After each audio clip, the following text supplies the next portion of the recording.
Right, guys, welcome back to another World Cup team preview.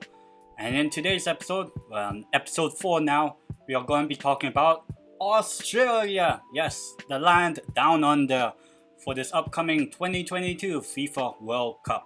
So, without further ado, why not hit the subscribe button and like this video so that you get to know a lot more of these World Cup team previews that will be coming out over the next few weeks.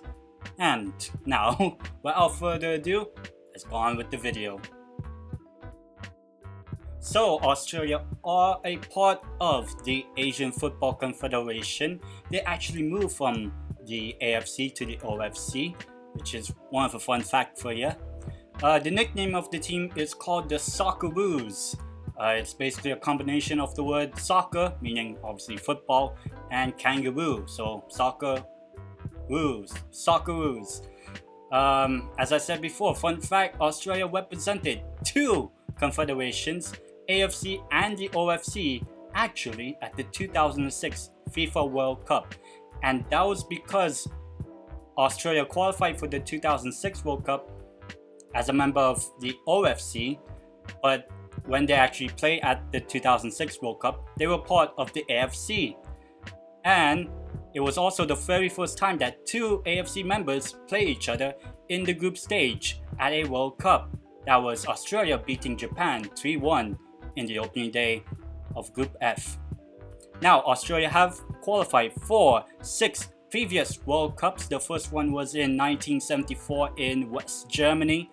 Coincidentally, their second appearance was in Germany again in 2006, and since then they have reached every World Cup. The best finish was the round of 16 in 2006. So the qualifying campaign for Australia was one of the most grueling ones for them. They had to go through basically 4 rounds of qualifying. They had to go through the much more weaker round 2 of the AFC qualifying. And then they finally made it to the 3rd round of qualifying, where they had to play against 2 tough teams, Saudi Arabia and Japan, who finished way above them in the World Cup qualifying standings. And that actually meant that Australia had to finish in 3rd and go into the big playoffs. In the playoffs, they played the UAE and they won that match 2-1. But it wasn't the end, because they had to play Peru in the Intercontinental Playoff.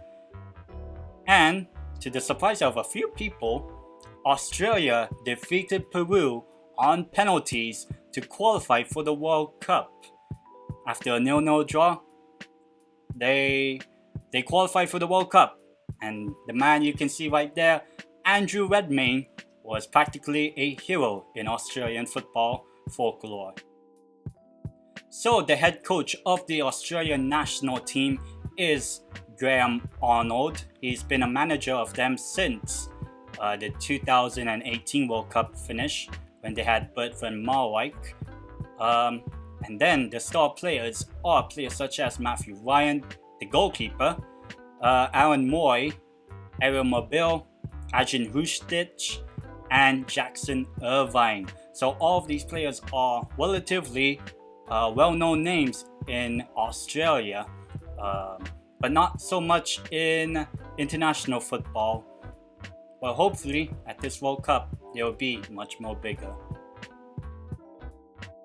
So this is the formation that Australia usually plays. They play a 4-1-4-1 formation, whereby they have one player in the midfield, Aaron Moy, being the one that will sit back in the midfield to support the defense in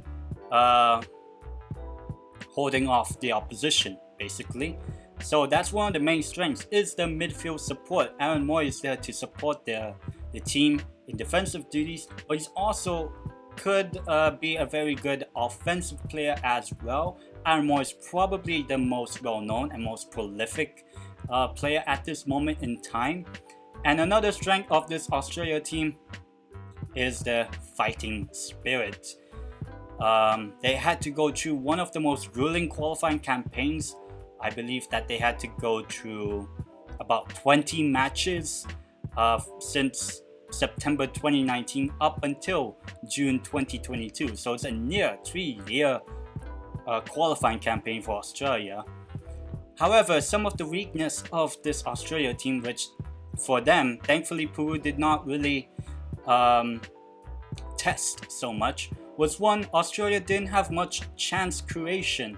Australia is not that known for the goal scoring when it comes to actual decent opposition. Throughout the third round of qualifying, when they had to play Japan and Saudi Arabia, they barely scored any goals in that in both home and away. And it really showed when Japan and Saudi Arabia do boast that quality upfield.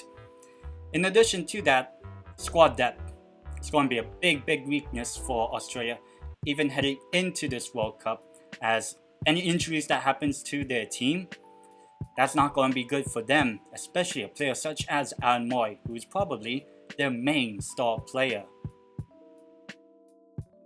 So for this upcoming 2022 FIFA World Cup, Australia are in Group D. That is the group that contains the defending champions France, who they coincidentally will play again. The first game for them back in 2018, now they're playing them again in 2022 on Tuesday, the 22nd of November, 10 p.m. local time, which is Qatar time. And then a few days later, on Saturday, the 26th of November at 1 p.m. local time, Australia will be up against Tunisia. And then the final group game will be up against another team they played in 2018, Denmark, on Wednesday, the 30th of November, 6 p.m. local time. And it'll be a tough one for Australia heading into this World Cup. But you never know, Australia do have that fighting spirit. So let's see if they can bring that this time around in Qatar. So that's it for the team preview for Australia for this World Cup team preview series. And if you like these sort of videos, why not hit the subscribe button and like this video. There'll be more of these team previews every Monday, Wednesday and Friday, all in alphabetical order. So the next country, which will be on Friday, the 9th of September, and that will feature one of the sort of quote-unquote golden generation, Belgium. So stick around on Friday for that episode to come out. And until then, I'll see you guys in the next one.